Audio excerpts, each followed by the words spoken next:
Bonjour tout le monde, Sean Bottella de Libre Expresso, si vous ne me connaissez pas encore. Une interview à thème, donc un café crème aujourd'hui. Julien de Disco Cyclo va nous montrer comment, au rythme de la musique, on va pouvoir s'épanouir à vélo. Merci à vous encore et bon visionnage. Julien, Sean. Bonjour à toi. Bonjour. Ça me fait plaisir de te retrouver, enchanté.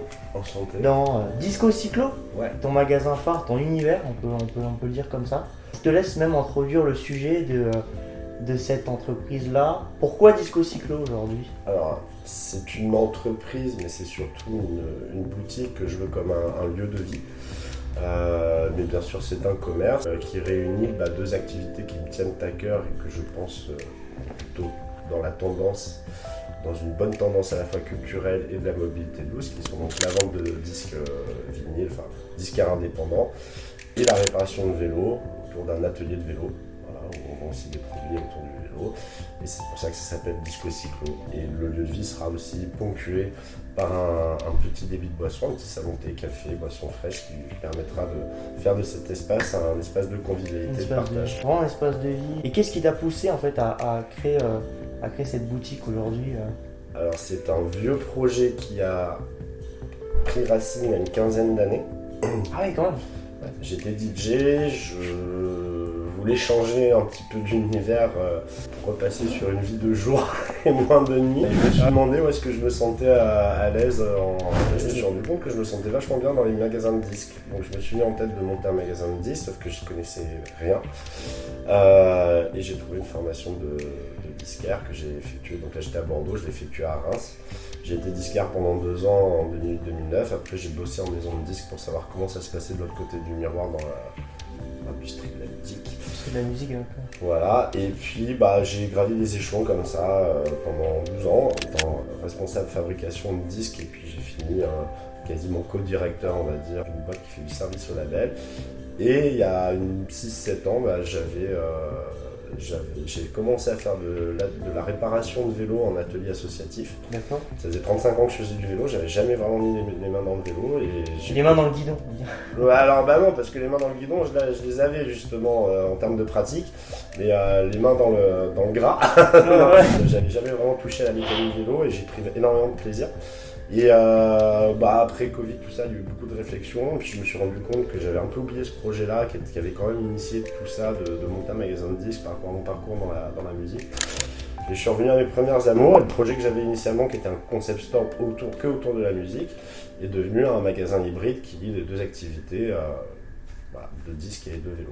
Et d'ailleurs, on peut dire qu'il y a certaines personnes qui vont être dans l'industrie de la musique, ça émane pour eux d'une passion. Donc est-ce que pour toi ça s'est transformé en une passion quand même aujourd'hui? Ou c'est vraiment purement professionnel? Alors non, moi la musique est une passion à la base.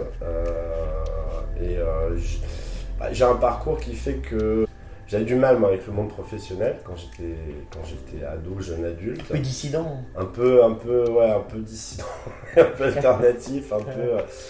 La société, elle a que des problèmes. Et je me suis interrogé sur comment je pourrais mettre le pied dans la vie professionnelle et m'y sentir bien. Et effectivement, j'ai commencé par la passion qui était l'informatique. D'accord. Donc okay. j'ai travaillé d'abord dans l'informatique. Et puis en parallèle, j'étais DJ. Et puis quand à un moment donné ça a fonctionné, j'ai été DJ pendant 3 ans pro. Et voilà, et puis après, moi en fait, pour résumer, c'est toujours la passion qui m'a guidé, qui m'a permis d'avancer dans la vie à la fois personnelle et professionnelle. Voilà. Alors ça ne plaît pas forcément toujours dans le consensus, au niveau institutionnel, mais a priori on y arrive puisque j'en suis là. Ça a été sûrement un peu compliqué de mettre ça en place et de faire comprendre aussi ton projet à d'autres? Oui et non, dans le sens où on est sur des tendances, donc le disque et le vélo, le disque ça fait une dizaine d'années que ça revient, le vinyle, une bonne grosse dizaine d'années. Moi je l'ai accompagné en maison de disque justement, j'avais fait mon mémoire en 2008 là-dessus, personne n'y croyait. Et le vélo, il y avait déjà une tendance de mobilité douce avec tous les problèmes environnementaux, puis le fait aussi de trouver des moyens de transport un peu alternatifs à tout ce qui est motorisé, carboné. Et avec le Covid, forcément, la tendance s'est beaucoup accélérée. Clairement. Là où j'arrive... En fait, il y a beaucoup de gens qui écoutent des disques qui roulent à vélo. et inversement, a fortiori. Donc finalement, ça n'a pas été si compliqué que ça la plupart du temps, et sinon j'ai un socle commun qui permet de rendre les choses assez évidentes. C'est la notion de temps de qualité, la notion de temps précieux. Qu'est-ce que tu entends par notion de temps précieux? Quand on écoute de la musique avec un disque, à travers un disque, on prend le temps d'écouter, on prend le temps d'en faire l'expérience, une expérience d'ailleurs très sensible, avec des sensations qui vont de la vue de la pochette, au toucher de la pochette, l'ouverture du packaging, toucher le vinyle, sentir l'odeur du carton. C'est vraiment toute une expérience. Hein, c'est une expérience qui est complète au niveau sensitif et sensoriel. Donc on prend ce temps de qualité d'avoir une relation avec la musique, une extension avec l'artiste ou le groupe. Et le vélo, on prend le temps de se déplacer, on prend un autre temps, un temps justement peut-être plus long et pas forcément, quand on voit des fois les moyennes de vitesse en ville, en train de vélo, une voiture. Mais on voyage autrement, on regarde, on contemple plus, on est plus, je pense, en phase avec son environnement. Voilà. C'est ça, parce que l'univers qu'on va voir, moi, un peu pour résumer, ce que j'en ai compris aussi, c'est que l'univers que tu as dans les oreilles, tu le retranscris dans ta démarche à vélo, voilà, et puis en fait tu vas accompagner tant la musique, en fait ton mouvement, c'est un peu ça, je vois ça. Jimi Hendrix appelait ça l'expérience, c'est pour ça qu'il a appelé son groupe The Experience. Comment tu relierais en une phrase, vraiment ces deux expériences réunies, comment tu t'essaierais de la dire au grand public justement? Alors le grand public, juste prenez ce temps de qualité, prenez ce temps d'expérience, c'est ce qui vous rapprochera de ce qui est en vous et autour de vous.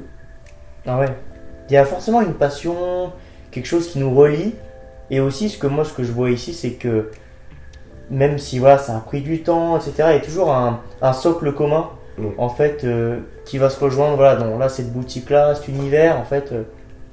C'est le principe de cette boutique en fait, donc c'est comme tu l'as évoqué et comme on en parle depuis tout à l'heure, c'est réunir dans un seul et même espace, parfaitement adapté, quasi parfaitement adapté au fait d'avoir deux univers, puisque j'ai la chance d'avoir deux pièces dans ce local-là, avec un passage qui permet de ne pas embêter les gens qui sont en train de fouiller dans les bacs, de diguer quand on arrive avec son vélo et qu'on va dans l'autre espace atelier, mais donc avoir cet espace de convivialité qui est là, qui est au milieu, au centre du magasin, et qui permettra de réunir les deux publics, et donc des gens qui attendent pour faire réparer leur vélo, pourront bouquiner un livre, regarder un catalogue, discuter avec des amateurs de vélo, de musique, et inversement, des amateurs de musique, le vélo, oui, c'est bien. Et voilà, et limite, ça peut même révéler certaines choses aux gens, quoi.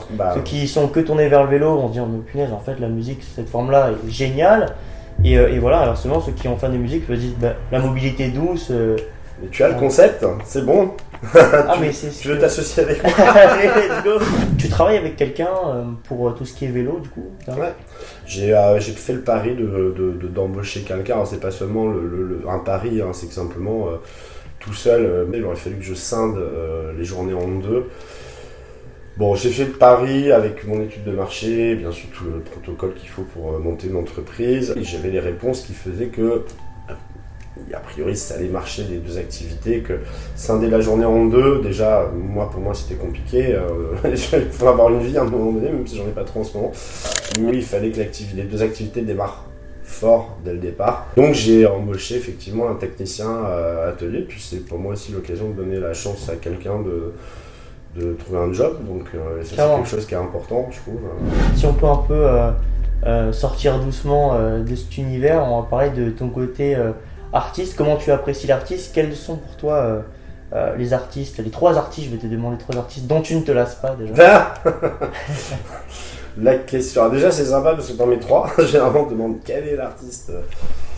Franchement c'est super dur, je suis quelqu'un de très éclectique, pour moi chaque disque que j'aime est précieux, chaque artiste que j'aime est précieux. Je pourrais te dire en ce moment quels sont à peu près les trois disques que je kiffe.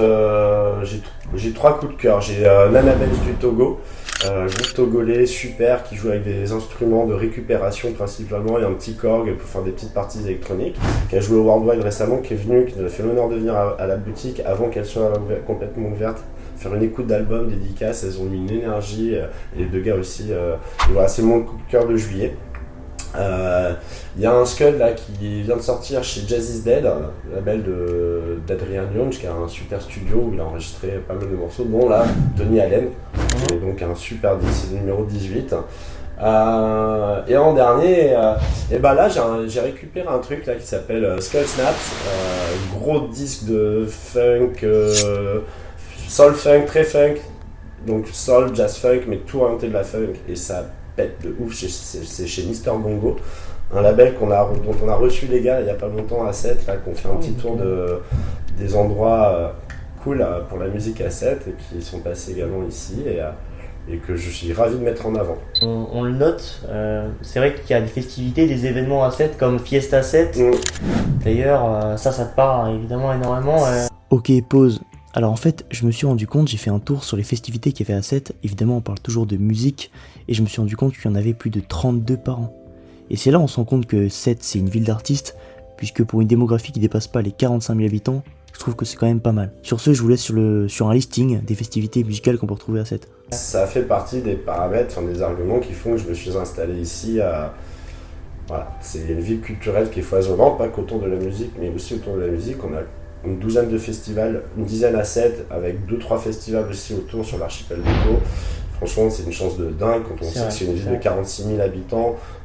Ça se voit pas ailleurs. Et ça donne à la vie une âme, en tout cas, ça nourrit l'âme de cette ville qui est très riche en termes culturels.